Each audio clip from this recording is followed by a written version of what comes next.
I'm really excited for the next stage with this 40-gallon terrarium. Bioactive substrate has been added.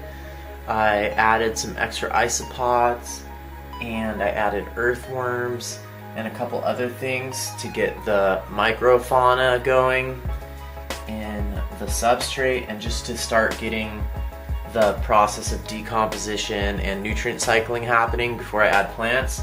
And today I'm going to be adding plants. I already added one orchid in there, but I'm going to add a couple other things, and this is more of a terrestrial orchid. I'm going to add a couple other plants today, so I'm really excited about that, and I'm going to take you along for the ride. I also got one of these LED lights from the Biodude, a really simple but nice design with a lot of lumens and a good, I think it's 7,500, maybe it's 6,500 Kelvin, so a good spectrum for plants, and it has the blue and red diode, so I'll talk about that also.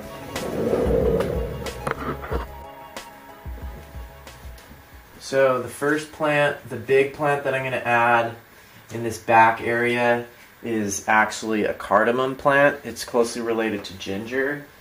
The first thing I'm going to do is I'm going to take off a bunch of this excess soil. I don't want all this soil in my terrarium.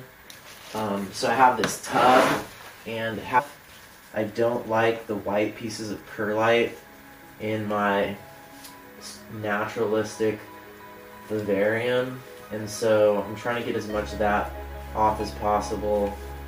Ideally, I would have kept this plant in some sort of quarantine for a little bit, or maybe treated it, because it spreads by these little rhizomes here, and you can see what the foliage looks like. It's a very dense plant. I also chose it because the foliage smells good when you bump into it, so I wanted to have a couple things in here that smell good other than just snake poop, you know. And so I'm thinking of putting this all the way back here, and as you can see, it's going to be reaching up pretty close to the top. There's also this wood back here I have to think about, so I'm going to try to bring it in underneath part of that wood.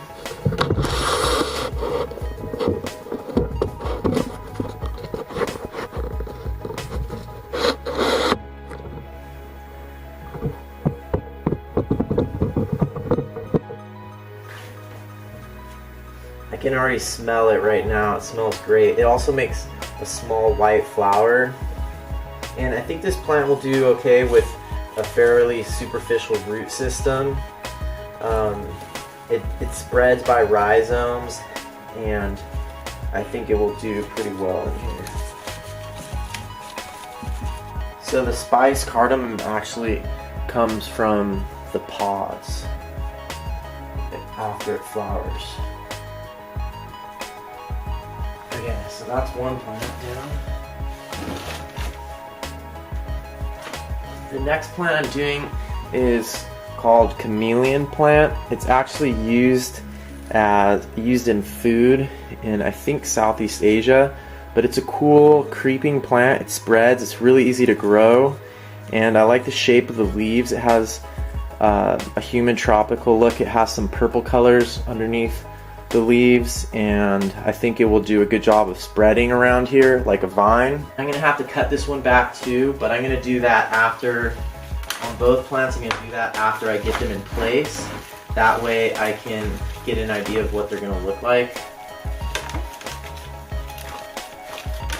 This one also is growing in a soil mix with perlite, which is fine in a garden, but I just really don't like the way that the perlite looks. That bright white color in a terrarium. This one's spreading like crazy. I have two plants of this, but I might only use one because it looks so vigorous. You can see that it had a lot more going on. It's been outside in the winter. It's been a little bit cold, but you can see that it had a lot more going on underground than it had above ground, and you can see that there's a lot of these new growth edges. Like this one, this could be a whole separate plant, and that it's ready to spread. So this is going to be my main low growing plant in this terrarium, and I've been thinking a lot about incorporating this plant into a terrarium design, so I'm really excited to use it. This plant also has an interesting smell that comes from the foliage. It's not quite as pleasing. This type of these large loquat leaves, I like the way that they look. Even though I grew them and boiled them myself, they still look something more tropical as opposed to oak leaves. This other cool plant that I have is this Acorus calamus. It looks like a grass, but it's sweet flag, which I think is a I think it might be a sedge. I'll look it up again. But this also has a really nice smelling foliage that smells sort of licoricey or spice-like. And I'm not that excited about the grass look aesthetically, but I think I can make it work in here. And it's another plant that I'm excited to have because it smells good, and I want to try to have some good smelling plants in here so that, you know, as the snake climbs over them, or as I reach in here and do things, there will be some nice smells to sort of compensate for some of the less nice, just kind of, you know, the classic smells that you get in a terrarium or a system with a, you know, an animal's byproducts being processed and just natural decomposition taking place. So you can see here, when you look at it closely, it really doesn't look like a grass. You can see the way that it spreads is very characteristic. It looks cool and it smells good. The root system is very nice. It has these stems that it mainly grows from, and I might actually put it in 2 places. This is an example of a time where you want to play around. You can put the plants into the location you think would be good, and you can just leave them there and stand back and look at them a little bit later. I think I might just go with that single Claytonia chameleon plant because it looks like it will fill in just fine, and I can save that other one that I have.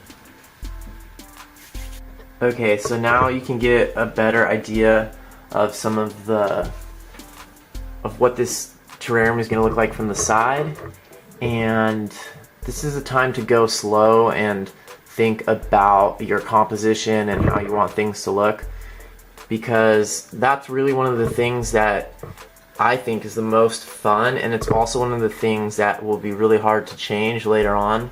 A lot of the edges and things will get softened as things grow into place, but it's hard to change the composition. So try to get a couple, I think simple is good. So for example, if I had 5 of those grass looking plants, the sweet flag, and I spread them evenly around the terrarium and then mixed my other plants in everywhere with them, that would look really complex and kind of, I think, boring or annoying. So I like chunking things together, so grouping similar things, or maybe having a couple things where there's a point and a counterpoint with the same plant on opposite sides of the design. But other than that, I think keeping it simple is probably the best way to go. So about a week after I added those first plants, I came back and added more plants. I also took out the sweetgrass and decided didn't really like the look of it. I added some moss, and I even added a few carnivorous plants, some sundews. I might move them around later, but I'm trying to just get the plants established little by little and decide what I like the look of.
So I had a really great time making this video.